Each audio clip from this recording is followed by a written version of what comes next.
Hello बच्चों, स्वागत है आप सभी लोगों का एक बार फिर से हमारे इस वीडियो लेक्चर में। इस वीडियो लेक्चर में हम हमारे पुराने लेक्चर को कंटिन्यू करेंगे। पुराने लेक्चर में हमने थर्ड चैप्टर चालू कर दिया था 10th मैथमेटिक्स का, that is linear equation in two variables. इसमें हमने जो जनरल इंफॉर्मेशन थी कि हमारे पास अगर इक्वेशंस हैं, लीनियर इक्वेशन जिनका पेयर है, मतलब टू इक्वेशंस है, तो उनके हमने सॉल्यूशन कैसे निकाले थे और उसके बाद हमने उन पॉइंट्स की हेल्प से उसे ग्राफ पर प्लॉट करके देखा था कि हमें किस तरह की लाइन मिल रही है। मतलब अगर हमारे पास कोई एक इक्वेशन है, उसकी लाइन एक मिल रही है और किसी और अदर इक्वेशन की लाइन मिल रही है दूसरी, तो वो लाइन किस तरह की है, इंटरसेक्टिंग लाइन है या पैरेलल लाइन है या फिर कोइंसिडेंटल लाइन है।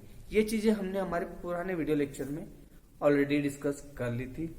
अब हम उसी को आगे बढ़ाते हैं, उसी कड़ी में आगे हम अब पढ़ने वाले हैं कि अगर हमें ये सब चीज ना करना पड़े और हमें अगर डायरेक्टली अगर इक्वेशन दे रखी हो, मतलब हमारे पास दोनों इक्वेशन दे रखी है, तो हम बिना ग्राफ बनाए भी अगर ये पता कर सकते हैं कि ये इंटरसेक्टिंग लाइन है या पैरेलल लाइन है या कोइंसिडेंटल लाइन है। बिल्कुल कर सकते हैं हम ये चीजें। तो आज के इस वीडियो लेक्चर में मैं आपको वही चीज बताने वाला हूं और उनको एक एग्जाम्पल या दो एग्जाम्पल के थ्रू में समझाऊंगा। आप समझ जाएंगे और आप खुद ही बता दोगे कि ये इक्वेशन कैसी है, इंटरसेक्टिंग है, पैरेलल है या फिर कोइंसिडेंटल है। चलो आओ समझते हैं क्या है। चलो एक इक्वेशन हम शुरुआत में लेते हैं कि ये मैंने पहली इक्वेशन ली। पहली इक्वेशन कुछ इस तरीके से ले रहा हूं मैं कि जैसे x minus 2y is equal to 0, ये हमारी एक इक्वेशन है और एक हमारे पास दे रखी है 3x plus 4y equal to, या 3x plus 4y minus 20 equal to 0। ठीक है बच्चों, ये दो हमारे पास दे रखी है linear equation in two variables. अब हमें बिना ग्राफ बनाए, मतलब इनके सॉल्यूशन नहीं निकालना, जो हमने ये सारी फॉर्मेलिटीज की थी बच्चों, कैसे टेबल बनी थी, एक्स के अलग अलग वैल्यू रखते चले गए थे, वाई की अलग अलग वैल्यू निकली थी, तो यहाँ पर ऐसे ही कुछ अलग अलग वैल्यूज आई थी हमारी। फिर उनको हमने ग्राफ में रखा था। वो ग्राफ में रखने के बाद हमें पता चल रहा था कि ये लाइनें इंटरसेक्ट कर रही है, कि ये दोनों लाइनें पैरेलल है या दोनों लाइनें कोइंसिडेंटल है। ठीक है, तो ये हमारा आपको समझाने का एक पूरा ना अप्रोच था जिसको मुझे बताना बहुत जरूरी था ताकि आपको ये समझ में आए कि हम एक्चुअल में क्या करने वाले हैं। तो वो चीज आपने समझ ली और मैंने आपको टास्क भी दिया था कि आपका जो सोल्ड एग्जाम्पल है आपकी बुक के ही सेकेंड और थर्ड एग्जाम्पल, क्योंकि फर्स्ट एग्जाम्पल मैंने आपको बता दिया था बोर्ड पर, सेकेंड एग्जाम्पल और थर्ड एग्जाम्पल आप लोगों को करने का बोला था। मुझे उम्मीद है कि आप लोगों ने वो ट्राई जरूर किया होगा और मुझे लग रहा है कि आपको शायद वो समझ में भी आ गया होगा। ठीक है, अब उसी में हम आगे देखते हैं। हम अगर ये ना करें और डायरेक्टली अगर हम चेक करना चाहें कि ये किस तरह की लाइन है, तो हम कैसे करेंगे। ठीक है, देखो ये हमारे पास गिवन दो इक्वेशंस हैं, तो इन्हें कंपेयर करना है। देखो कंपेयर करना है उनके जनरल फॉर्म से। कंपेयर बोथ इक्वेशन, दोनों इक्वेशनों को, both equation with general form. इन्हें इनके जनरल फॉर्म से क्या करना है बच्चों, कंपेयर करना है। कंपेयर का सीधा मतलब है कि जैसे x minus 2y equal to 0, ये पहली इक्वेशन है, तो इसको कंपेयर हम किससे करेंगे, इसके जनरल फॉर्म से। a1x plus b1y plus c1 equal to 0, इसका कंपेरिजन इससे करेंगे। दूसरी इक्वेशन हमारे पास क्या है, 3x plus 4y minus 20 equal to 0, इसको उसके जनरल फॉर्म से कंपेयर करेंगे। a2x plus b2y plus c2 equal to 0। ठीक है, जनरल अब कंपैरिजन कर रहे हैं, कुछ नहीं करना है। ठीक है ना, तो कंपेयर करने से हमें क्या पता चल रहा है, यहाँ पर कुछ नहीं है मतलब 1 है, इतना तो हम समझ ही गए। अगर x के आगे कुछ नहीं है, y के आगे कुछ नहीं लिखा है, इसका मतलब उसके आगे 1 है। ठीक है, तो कंपैरिजन से हमें क्या मिल रहा है, देखो आप a1 की वैल्यू कहीं ना कहीं हमें 1 मिल रही है। ठीक है, b1 की वैल्यू क्या है बच्चों, अब तो समझ में आ गया होगा कि यहाँ पर b1 प्लस का है हमारे जनरल फॉर्म में और यहाँ पर वैल्यू क्या आ रही है, -2। तो इसका सीधा मतलब है कि b1 की वैल्यू क्या है, -2। और वैसे C1 यहाँ पर कुछ है ही नहीं, दैट मीन C1 की वैल्यू क्या है, 0। कर लिया हमने कंपेयर, A1 B1 C1 की वैल्यू हमने निकाल ली। सिमिलरली हम यहाँ पर भी यही प्रोसीजर फॉलो करेंगे कि हमने A1 को कंपेयर करा तो हमें पता चल रहा है कि A2 की वैल्यू कितनी आ रही, 3, B2 की वैल्यू कितनी है बच्चों, 4, और C2 की वैल्यू क्या है, या माइनस की वैल्यू, इसलिए -20। ठीक है, इतनी चीज हमें समझ में आती है। A1 B1 C1 A2 B2 C2 क्या है, बहुत छोटा सा काम है। हमने कोई इनके सॉल्यूशन निकाले या अभी ग्राफ बनाया, कुछ भी नहीं कर रहे हैं, बस हमने खाली उनके जनरल फॉर्म से कंपेयर करा और ये वैल्यूज निकाल ली कि क्या क्या वैल्यूज हैं। बस अब इन्हीं वैल्यू की हेल्प से हम बता करने वाले हैं कि एक्चुअल में क्या हो रहा है। देखना, बहुत बहुत इंटरेस्टिंग चीज है, आपको 2 मिनट में समझ में आ जाएगा। देखो अब यहां पर हमें क्या चेक करना है वो बता रहा हूं मैं। चेक क्या करना है, ये देखो लिख रहा हूं मैं, चेक क्या करना है। चेक आपको करना है, ये तो आपने इसके जनरल फॉर्म से कंपेयर कर लिया। दूसरी स्टेप में उसे चेक करना है कि A1 अपॉन A2, A1 की वैल्यू को A2 से, B1 की वैल्यू B2 के साथ और C1 की वैल्यू C2 के साथ, ये ऐसा डिवाइड में लिखा है, ये हमें चेक करना है। ठीक है, मतलब A1 अपॉन A2 चेक करना है। A1 की वैल्यू कितनी है बच्चों, देखो अब समझ में आएगा आपको। A1 की वैल्यू कितनी है बच्चों, 1। A2 की वैल्यू कितनी है बच्चों, 3। मतलब A1 अपॉन A2 क्या आया हमारा, 1 अपॉन 3। वैसे B1 अपॉन B2 देखो, B1 कितना है बच्चों, -2 और B2 कितना है बच्चों, 4। इसको अगर मैं डिवाइड कर देता हूं, मतलब 2 1 जा 2, 2 2 जा 4, मतलब -1 अपॉन 2 आ रहा है। ठीक है, तो मैं -1 अपॉन 2 लिख देता हूं ताकि सब खिचड़ी नहीं दिखे आपको, इसलिए मैं साफ लिख रहा हूं। ये 1 अपॉन 3 आया, ये रेशियो -1 अपॉन 2 आया, और C1 अपॉन C2 क्या है, C1 0 है, C2 हमारा क्या है, 20 है। 0 अपॉन 20 है, उसको 0 भी लिख दो, कोई फर्क नहीं पड़ता। तो हमने यहां आकर क्या देखा, क्या A1 upon A2, B1 upon B2, C1 C2 कोई भी एक दूसरे से इक्वल है? कोई भी रेशियो एक दूसरे से इक्वल दिख रहा है? नहीं दिख रहा है। मतलब A1 upon A2 is not equal to B1 upon B2 is not equal to C1 upon C2। मतलब इसको ऐसा लिखो कि A1 अपॉन A2 हमने जो निकाला वो B1 अपॉन B2 के बराबर नहीं है, और वो दोनों C1 अपॉन C2 के भी बराबर नहीं है। यही चीज हो रही है, ये हमने वैल्यू के थ्रू पता करा, ऐसा नहीं कि ये हमें चेक करना है। क्या, A1 upon A2, B1 upon B2, C1 upon C2 क्या आया, ये 1 अपॉन 3, -1 अपॉन 2, 0 अपॉन 20, कोई भी किसी के बराबर नहीं है। जब भी हमारी ये सिचुएशन आती है, ये बोलो या फिर ऐसा सीधा बोल दूं कि A1 अपॉन A2 अगर B1 अपॉन B2 के इक्वल नहीं है, क्या लिखा है मैंने, इक्वल को क्रॉस कर दिया, मतलब नॉट इक्वल। जब भी ये सिचुएशन आती है हमारी, तो सॉल्यूशन कैसा है आपको 2 मिनट में समझ में आ जाएगा कि A1 upon A2 is not equal to B1 upon B2। इसका सीधा मतलब है कि किस वाली लाइन, कौन सी लाइन है हमारी, इंटरसेक्टिंग लाइन। इंटरसेक्टिंग लाइन कैसी लाइन है बच्चों, इंटरसेक्टिंग लाइन। मतलब इसके सॉल्यूशन कितने मिलेंगे मुझे, यूनिक सॉल्यूशन, एक सॉल्यूशन मिलने वाला है। समझना, फिर से समझा देता हूं मैं। 2 इक्वेशन हमने ली थी, हमें ग्राफ भी नहीं बनाना है, इसके सॉल्यूशन भी नहीं निकालना है, हमें बस देख के कंपेयर करके चेक करके बताना है कि किस तरह की लाइन की इक्वेशंस हैं। तो हमने क्या करा, A1 B1 C1 A2 B2 C2 value निकाली, कहां से निकाली, उनके जनरल फॉर्म से कंपेयर करके। ठीक है, फिर हमने चेक करने के लिए इनको रेशियो को चेक करा, A1 को A2 से डिवाइड करा, B1 को B2 से डिवाइड करा, C1 को C2 से। तो अगर हमें ये सिचुएशन मिल जाती है कि A1 अपॉन A2 जो कि क्या है 1 upon 3 not equal to B1 upon B2, मतलब -1 अपॉन 2, दोनों इक्वल नहीं है ना, नॉट इक्वल है। अगर यहाँ पर 1 अपॉन 3 और इधर भी 1 अपॉन 3 आ जाता तो हम बोल देते दोनों क्या है, इक्वल है। पर यहाँ पर दोनों वैल्यू अलग अलग आ रही है, मतलब दोनों क्या है, नॉट इक्वल है। अगर ये सिचुएशन आ जाती है तो इसका मतलब है किस तरह की लाइन है हमारी, इंटरसेक्टिंग लाइन है, और इसके कितने सॉल्यूशन मिलेंगे मुझे, यूनिक सॉल्यूशन, 1 सॉल्यूशन। समझ में आ गई बात। ये पहला केस। दूसरा केस, इसी को कंटिन्यू कर रहा हूं मैं, बहुत सिंपल सी चीज है, कोई वाली चीज में फिर से दोहराऊंगा, आपको एक ही बार में सारी चीजें समझ में आ जाएगी। ठीक है, देखो अब इक्वेशन में चेंज कर रहा हूं। अगर मैं 2 इक्वेशन है कोई दूसरी ले लूं, कि जैसे यहां पर इसमें दिया हुआ है कि एक इक्वेशन दी है 2x plus 3y minus 9 equal to 0, और दूसरी इक्वेशन दी है 4x plus 6y minus 18 equal to 0। Same इनको कंपेयर करना है, पहले केस में कंपेयर करो उसके जनरल फॉर्म से। तो पहली वाली a1x plus b1y plus c1 equal to 0 से कंपेयर करेंगे, और दूसरा वाला कंपेयर करेंगे किससे, a2x plus b2y plus c2 से।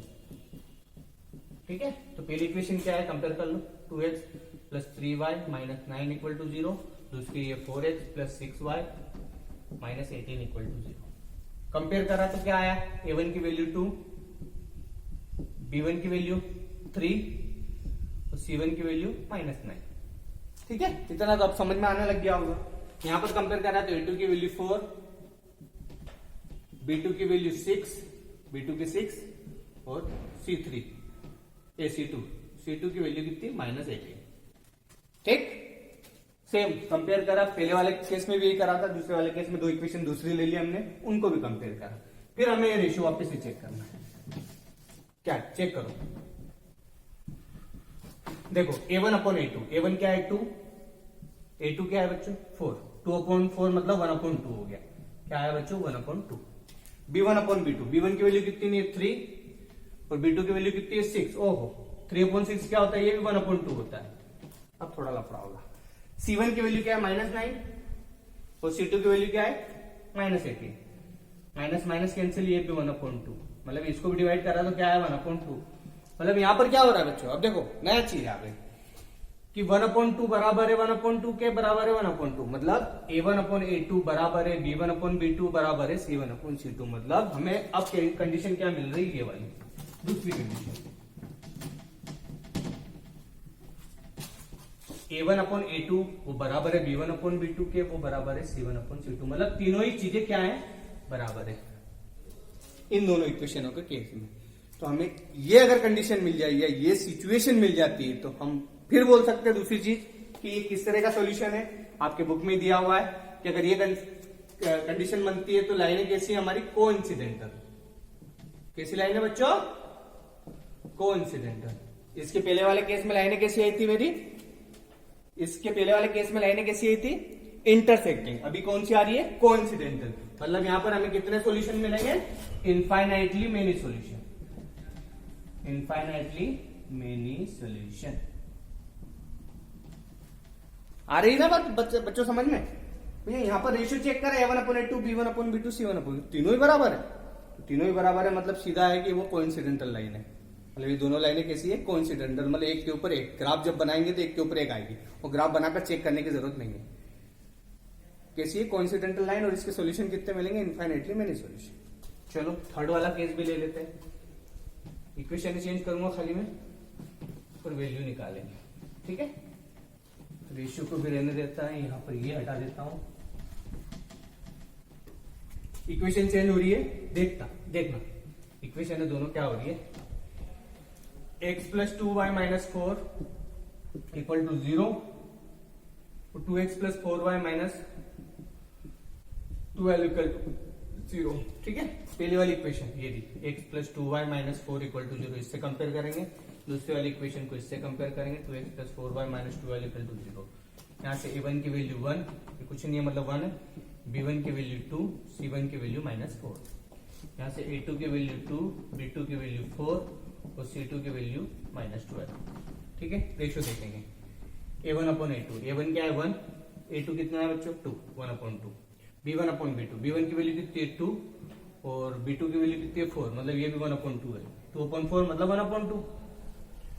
c1 अपॉन c2, c1 कितना है -4 और c2 कितना है -12, मतलब इसको डिवाइड करेंगे तो 1 अपॉन 3 आएगा, 1 अपॉन 2 नहीं आएगा, 1 अपॉन 3, क्योंकि 4 3 12।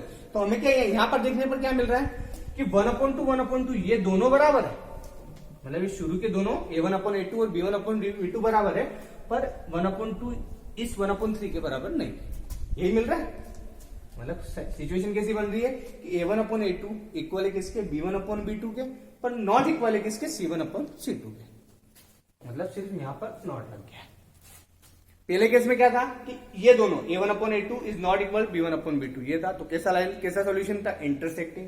दूसरे केस में तीनों बराबर थे, तो कैसा सॉल्यूशन था, कैसी लाइनें थी हमारी, कोइंसिडेंटल लाइन। और तीसरा कैसी है कि जब शुरू के दोनों बराबर है पर तीसरे वाले के बराबर नहीं है, तो क्या है तीसरा वाला जो कैसे, वो ये कौन सा केस है, तीसरा वाला पैरेलल लाइन का। पैरेलल लाइन का मतलब ये लाइनें कैसी है, दोनों पैरेलल लाइन है, और यहां पर कितने सॉल्यूशन मिलेंगे मुझे, नो सॉल्यूशन, कुछ भी सॉल्यूशन नहीं मिलेगा। आई बात समझ में, तीनों इक्वेशन है, ये आपके पास पूरा टेबल एक बना हुआ है, मैंने उसी को समझाया है ताकि आपको हर चीज समझ में आ जाए।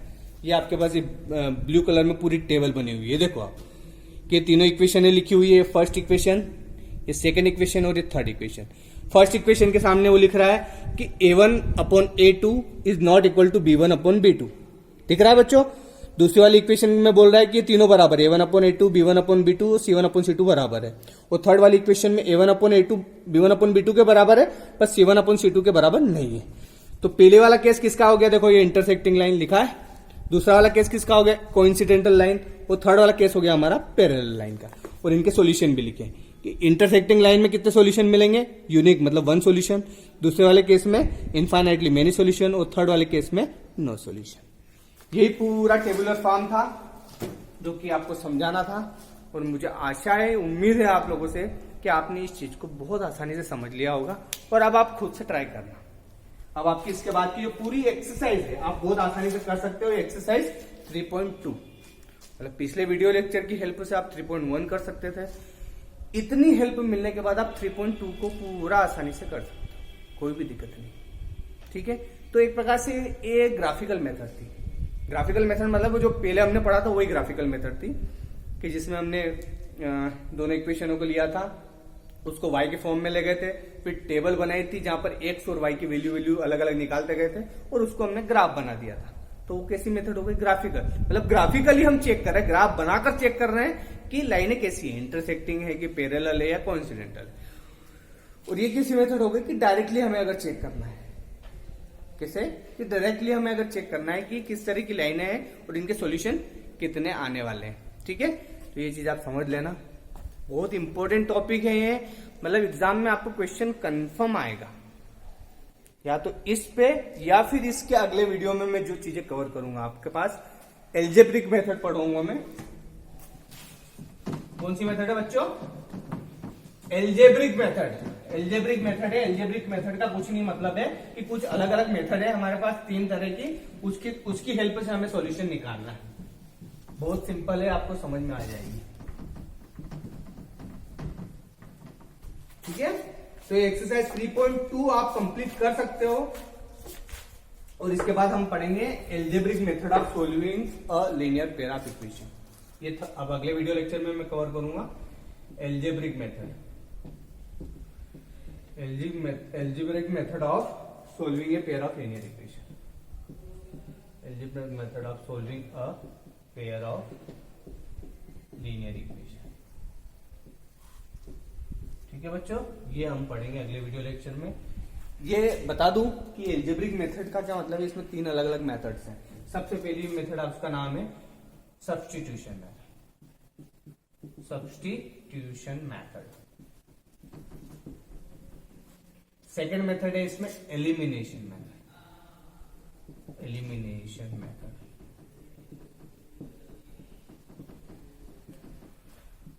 और थर्ड मेथड है इसमें क्रॉस मल्टीप्लिकेशन, क्रॉस मल्टीप्लिकेशन। ठीक है, ये कौन सी मेथड कहलाती है, एल्जेब्रिक मेथड। काय के लिए यूज होती है, पेयर ऑफ लीनियर इक्वेशन को सॉल्व करने के लिए, मतलब उसके सॉल्यूशन निकालने के लिए।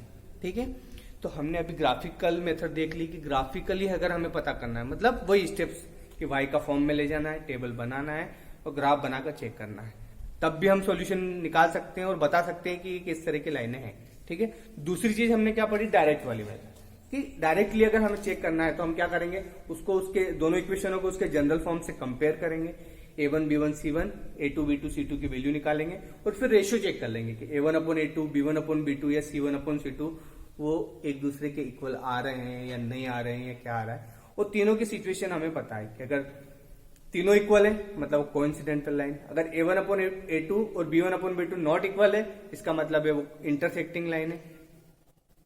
हाँ, इंटरसेक्टिंग लाइन। और थर्ड वाला कैसे कि अगर a1 upon a2 b1 upon b2 दोनों इक्वल है बाकी c1 अपॉन c2 के नॉट इक्वल है, उसके इक्वल नहीं है, तो वो कौन सी केस हो गया, हमारा पैरेलल लाइन। ठीक है, अगले वीडियो लेक्चर में मैं आपको इन मेथड्स के बारे में बताऊंगा, मतलब एक सिंगल लेक्चर में ये तीनों मेथड मैं कवर करवा दूंगा, कोई भी चिंता करने की जरूरत नहीं है। जितना आप लोगों को बता दिया गया है उनसे रिलेटेड क्वेश्चन आप कर लीजिए। एक्सरसाइज 3.1 आप आराम से कर दोगे, 3.2 आप आराम से कर दोगे। मतलब असल में जो एग्जामिनेशन में क्वेश्चन आते हैं या तो इस इस वीडियो लेक्चर में मैंने इंक्लूड करा उससे रिलेटेड आएंगे, मतलब वो डायरेक्टली आपको इक्वेशन दे देगा और आपको बोलेगा कि आप बिना ग्राफ बनाए चेक करके बताओ कि ये किस तरह की लाइनों की इक्वेशन है। इंटरसेक्टिंग लाइनों की है, मतलब इस तरह की लाइनों की इक्वेशन है, इस तरह की लाइनों की इक्वेशन है, या फिर वो एक के ऊपर एक वाली लाइनों की इक्वेशन, मतलब इंटरसेक्टिंग है कि पैरेलल है या फिर कोइंसिडेंटल।